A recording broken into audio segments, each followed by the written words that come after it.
this field of the Akashic records existed before this explosion, which means there's intelligence behind it. I think I quoted from your book here. It says, this field of the Akashic records is the basis and essence of all things. Is that fair to say? It is correct. I mean, I don't know if it's correct, but to me, it is correct. You know, I'm not a scientist. It is that energy field out of which everything else has come.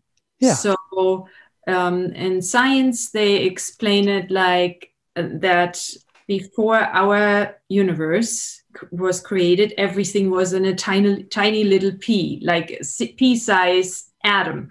And that exploded, and then our universe got created, which means the Milky Ways, Earth, everything, you know, what we know today. And science says that this field of the Akashic records existed before this explosion, which means there's intelligence behind it.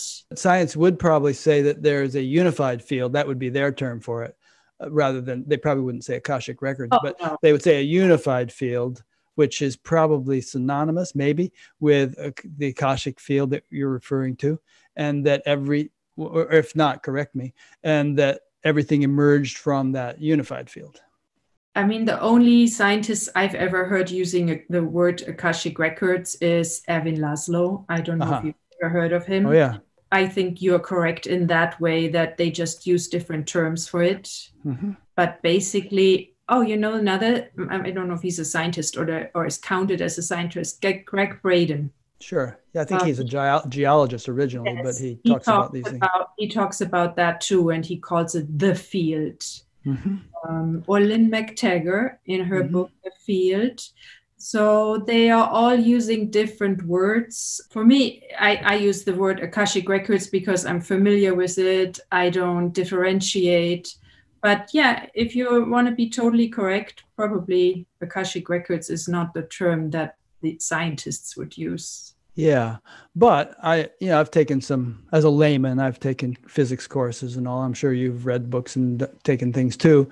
And there is this general understanding that the deeper we go into nature's mechanics, the more universal the fields and forces we encounter. And at one point, it gets down to 4 fundamental forces.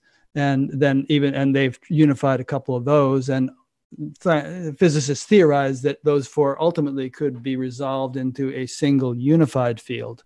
And I think that's what perhaps we're talking about here, but that's just their terminology. I talk in my book, Let Miracles Happen, about, you know, the pros and cons of science and the spirituality and how they try to find a common ground. I like that chapter. I read that chapter. Yeah. And I take it down all the way to the end of it. And really at the end of it, scientists cannot prove their theories and the philosophers cannot prove their theories either. Right. So it's really up to what you want to believe at the end of the day. You can find more information regarding my Akashic Record seminars on my website. See you soon.